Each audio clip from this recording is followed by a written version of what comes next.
Good morning, Sunday morning. We're here. And you see, jacket's off, Tammy's off, smiled. What can you say? What can you say? So, we're in, and you should be at church. Not there, here. Anyway, too early. Service too early. Yeah, put back. That's my excuse anyway. So,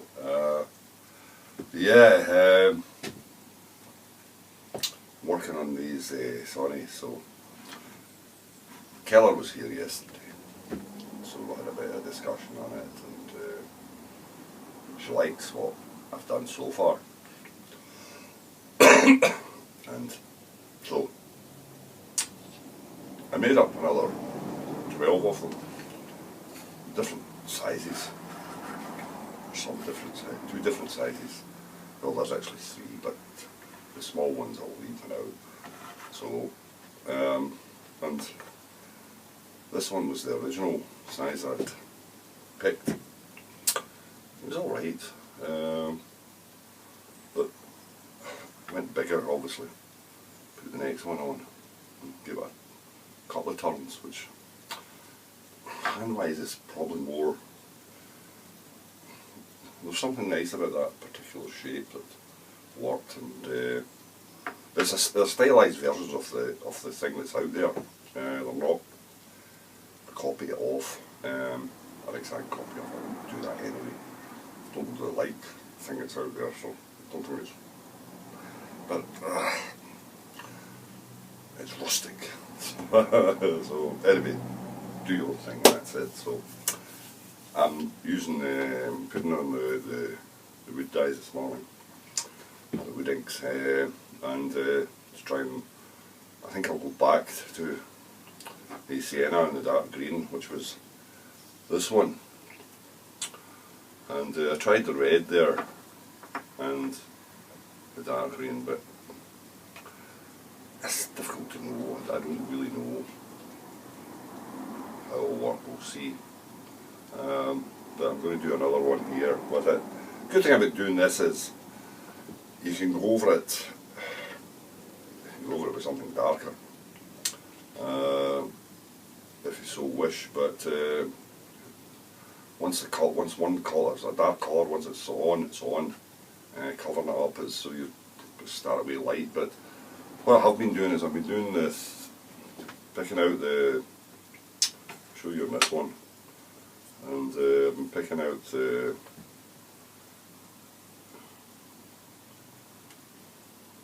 chamfered areas and just brushing the dark sienna or the colour onto that.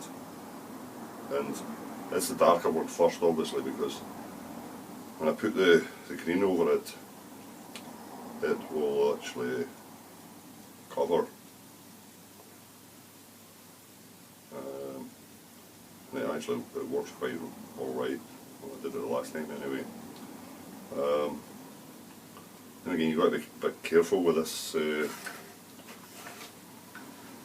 ink. You put too much on the brush, and be careful there's nothing in below that you don't want, because if it drips on it, you won't get it out. And you won't be able to cover it up if it's something like that anyway you want. Does that make sense to you? Does that make sense on a Sunday morning? Who knows? But I met a chap yesterday. I haven't seen him for ages. And he's a spit of, who you remember or not, the chap who used to have a programme on the television, The Joy of Painting, Bob Ross, and permed hair and everything. This nice chap, and I've never actually said to him, I think he's probably had it numerous times, I would imagine, so I've not been really wanting to say that to him, but every time I see him I can picture Bob Ross with the brush in his hand, standing there at the easel, So there was a little mind of him. It was alright. It was interesting enough. Like, you know, everything was happy little accidents and everything. And I think he maybe inspired a lot of people to try painting.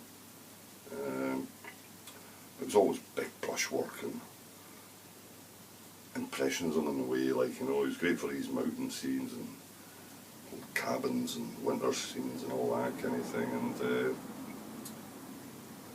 And it works really well if you like that kind of thing. But this man is his double. There's always, I get that kind of wry smile to me when I'm talking to him, and I want to ask him whether he does a bit painting himself, like, you know, but never got around to it. But nice chap. So I just pick out these chamfered areas with the dark sienna, or the sienna, and then I'll go over the top of it. Before I did that, I block printed the bottom of them just to give a little detail in it. You can see in some of them, it's a thistle and a rose.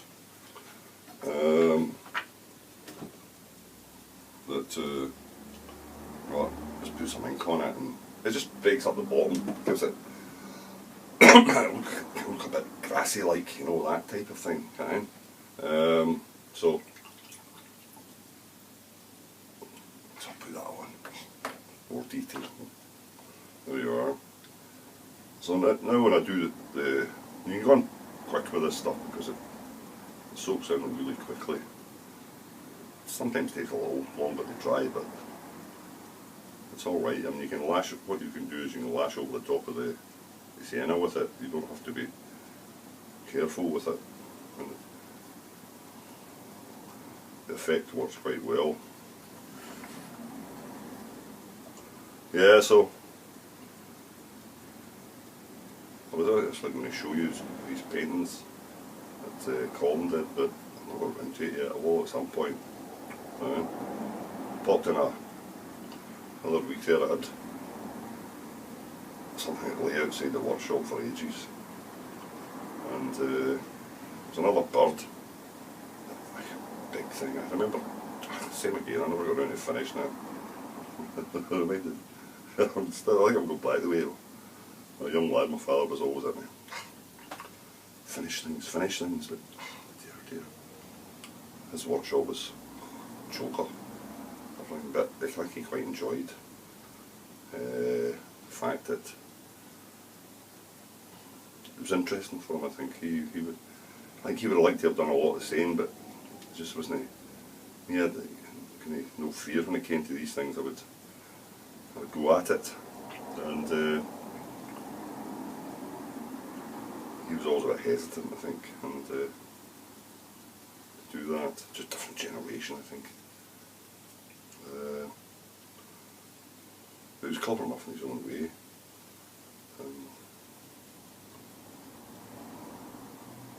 He was always busy. He always had me busy anyway.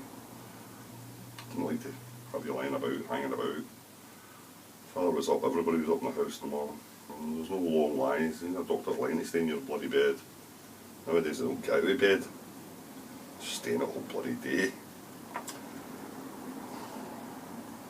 So once that dries out, it'll take much the same as that. But every one will be a slightly different different colour, different shade, different density, the timber's different. The good thing about this, the Western Red Cedar, is that, and the reason I've used it on these is because it will not be affected at all by anything. Simple and easy enough to work, and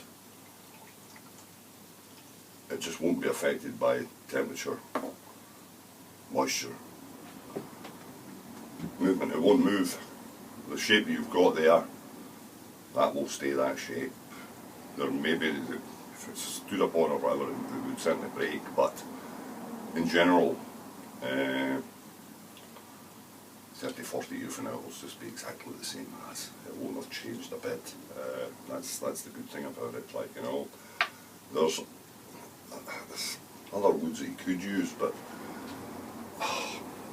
shrinkage, shaking, movement cause problems with things, and I don't want to put anything out there that's going to end up getting broken or crack open or whatnot. Some shaking's alright and acceptable and some things, and others it's not, you know. So, I've got the cedar there, so use it. That'll be that, like, you know. And I work my way through these, or maybe, is it Scola? Is it Scola? Yeah, Scola inks. And they're very easy to use, and they're water soluble, so you can do what you wish with it. I mean, I'll give them a spray. When I'm finished totally, I'll give them a spray of clear lacquer, just automotive lacquer, car stuff, the stuff they use for cars and whatnot. But having said that, I was away last week there, needed some yacht varnish, so I went to my friendly supplier away there, the Bosun's Locker at Port Edgar. It's a big flash place now, and I bought, I won't tell you what I paid for it, but Jura gloss varnish, and yeah, come on, the old varnish time and time again. This is for something else, but I may well use it on bits of this. I don't know yet. We'll see. But I said, oh, I'll get the real deal. Hempel, is it Hempel? Hempel. I'll get the real deal because you can't beat the old varnish. But I picked it up and that really, you know, the fumes of it are bad and this and that. But I picked it up and the warnings on it, and warning: flammable liquid vapor may cause an allergic skin reaction, cause drowsiness, dizziness. Medical advice is needed. Have product container or label at hand. Keep out of reach of children. Avoid breathing. Vapors, spray, mist. Wear protective gloves, protective clothing, eye protection, and on it goes. I can't remember reading that in any other. The tins, like, you know. But for some reason or other I went, oh, this was those other ones there that I can't remember the brand I was going to go for. And gee whiz, I think you needed somebody else to put it on for you. Use it. It'd been probably better, like, you know. So I ended up putting it back. I looked around and got this one. And it's not that I really pay attention to these things, because I've used them through the years. You know, in enclosed spaces it's difficult with certain things, and you do know that, so you're aware. And but it's a good saying, like, you don't know won't do you any bloody harm, and so it's sometimes better not to do things, like read these things. But anyway, I got it, and there's a lot of good stuff in there, but their prices are, but that's it. But same old saying, get what you pay for. So if you want, and it's really for some of the sticks. Oh, the staff, well, I got round to drawing on what I'm going to be carving off eventually, but that's about as far as I went. And I did start a little bit, but so give that some other time. But bell's rung, so I thought I'd run that little bit by you and see what you feel about it, and something else, I suppose. So anyway, we're painkillers, smoke, sorted Sunday morning. Quiet. Catch you again. Cheers.